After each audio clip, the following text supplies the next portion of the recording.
jaamacadaha dalka jaamacadii ugu wanaagsan midee quality-geeda ay aad u fiican tahay, midee caafimaadka ku fiican, midee ku fiican IT-ga ku fiican, midee maadooyinka business-ka ku fiican, midee siyaasadda ku fiican. Su'aalahaasi waa su'aalaha ay isweydiiyaan dhalinyarada xilliga ay jaamacadaha ka baxaan, xilliga ay dugsiyada sare ka baxaan. waxaa jiro waxyaabo badan dhalinyarada ka guuxo xilliga ay dugsiyada sare ka baxaan oo ay kow ka tahay kulliyadda uu dooran lahaa oo runtii aad iyo aad muhiim u ah. wuxuu kaloo isweydiiyaa ma dalka waxbarasho fiican mase dibadda. wuxuu kaloo isweydiiyaa jaamacadaha dalka jaamacadii ugu wanaagsan. haddaan rabo inaan caafimaad ka barto mideen ka baranaya, haddaan rabo inaan barto business-ka mideen ka baranaya, haddaan rabo inaan barto kulliyadaha kale mideen ka baranaya. Su'aalahaasi waa su'aalaha ay isweydiiyaan dhalinyarada xilliga ay ka baxaan dugsiyada sare. Su'aasha ugu horeysa ee ah kulliyadeen rabaa inaan barto, horta waxay ku xiran tahay waxa adiga aad ku fiican tahay ay ku xiran tahay. waxaa jiro dad badan ee kulliyadaha loo dooro, taasina runtii kuma anfacayso. adiga waa taqaanaa maadooyinka aad ku fiican tahay iyo maadooyinka aad ku xun tahay. haddii maado hebel aad ku fiican tahay kulliyad hebel aad ku fiican tahay, haddii maado hebel aad ku xun tahay kulliyad hebel ma geli kartid. qofka isweydiin karaa waa adiga. tanna waxay ku xiran tahay mustaqbalkaaga. marka kulliyadda aad dooratid ayaa mustaqbalkaaga noqon doonto. marka waa inaad ka fiirsataa aad iyo aad uga fiirsataa kulliyadda aad dooranaysid iyo maadooyinka aad ku fiican tahay. haddii kulliyadaha ka mid a aad dooratid, markii aad guda gashina ay kugu adkaato, haddana aad joojisid sida ay ardada qaarkood sameeyaan. waxaad dooratay kulliyad hebel aad dooratay, markii aad waday sanado aad waday ayaad waxaad ogaatay inaadan kulliyad hebel aadan ku fiicnayn. haddana ardada qaarkood way sameeyaan, way badashtaan, haddana kulliyad kale ay bilaabaan. waqti badan ayaa meesha ku dhumaya. marka waxaa wanaagsan inta aadan bilaabin kulliyadda waa inaad ka fiirsataa kulliyadee dooranaysaa. ma kulliyad hebelaan doortaa, ma kulliyad hebelaan doortaa, ma kulliyad hebelaan doortaa. adigoo la tashi badan sameynayo, waa ogtahay maadooyinka aad ku fiican tahay, waa ogtahay mustaqbalka waxaad rabtid inaad noqotid. marka waa inaad ka fiirsataa marka hore kulliyadda aad rabtid inaad dooratid, si aysan u dhicin. waxaa dhacdo xataa arday dibadaha aado, waad ogtihiin markii wadamada kale la tago iyo marka wadanka gudihiisa aad ka baranaysid way ku kala duwan yihiin. qofaa baxayo kaleeto wuxuu tegayaa Suudaan, u tegayaa jaamacadaheedu ku biirayaa. markuu ku biiro kulliyadu dooranaya, markuu kulliyada doorto ilaa 3 sano markuu wado, wuxuu ogaanayaa kulliyadan inuusan waxba ka keeni karaynin. kadib uu bedelanayaa. waxaa laga yaabaa in 3 sano ay ku qaadatay inuu fahmo in kulliyadda aysan ahayn kulliyadiisa saxda ah. marka intaasina waxaa ka baxaya qarash badan ka soo baxay, wax badan ka soo baxay, time badan uu qasaariyay. haddana kadib uu haddana kulliyad kala doorana. meeshii 4 sano uu waxbarasho u jiri lahaa wuxuu jirayaa adiga 8 sano ayuu jirayaa. marka waqti badan ay qaadanaysaa. marka waxaa wanaagsan waxa maanta aad dooranaysid inaad iska fiirisid marka hore, la tashiyo badan aad samaysid, kulliyadda aad ku fiican tahay oo aad wax ka keeni kartidna aad dooratid. waxaa jirto waxyaabo adiga aad jeceshahay laakiin aad ogtahay inaadan wax ka keeni karin. marka midda adiga aad wax ka keeni kartid waa inaad gashaa. taasi waxaan ka hadlay, taas waa dhanka kulliyadaha. waxbarashada ma dibadda fiican mase dalka. runtii ardayda dhaqaalaha aadka u badan haysta ayaa isweydiiya ma dalkan wax kusoo bartaa mase dibaddan wax kusoo bartaa. arday badan oo waxaa jiro buufis dibadeeda hayo. marka waxay cambaareen ku tuurayaan jaamacadaha gudaha si ay dibadda u aadaan. uu baxayaa dibaddu aadaya, waxbuu kusoo baranayaa, kadib wadankuu imaanayaa.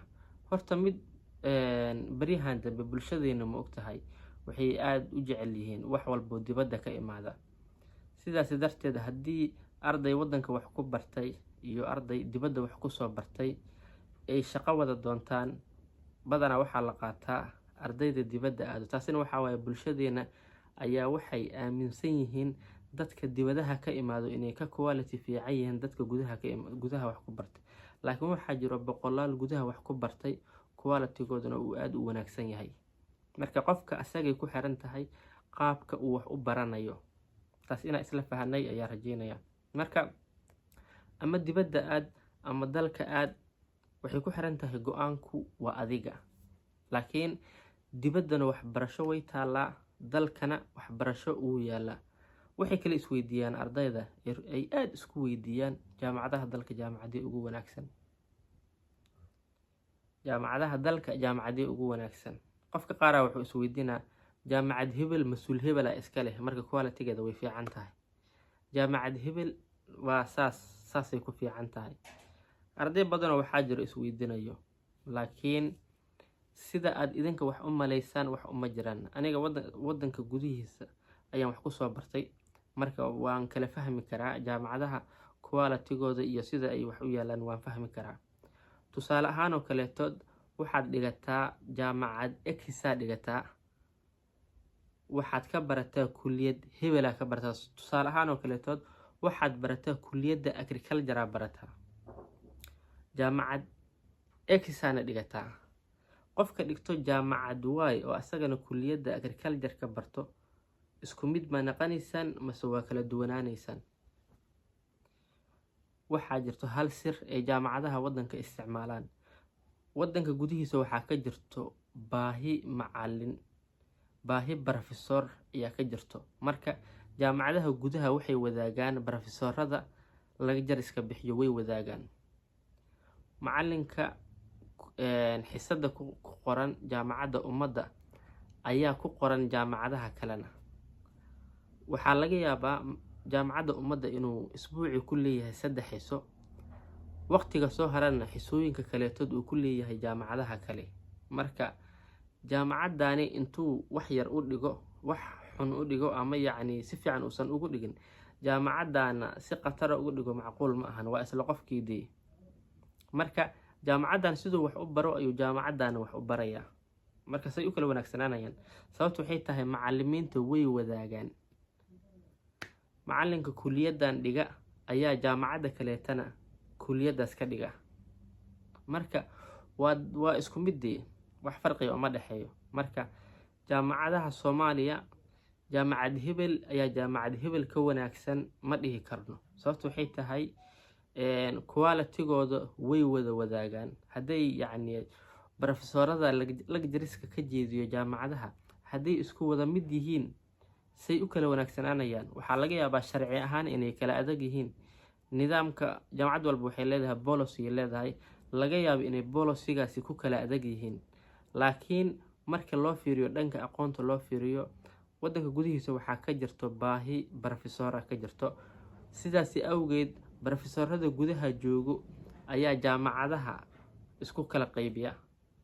3 xiso wuxuu ku leeyahay jaamacadda ummadda, 4 xiso wuxuu ku leeyahay jaamacad hebel, khamiis iyo jumcada wuxuu dhigaa jaamacad hebel. qaabkaasay u qaybsadaan badanaa.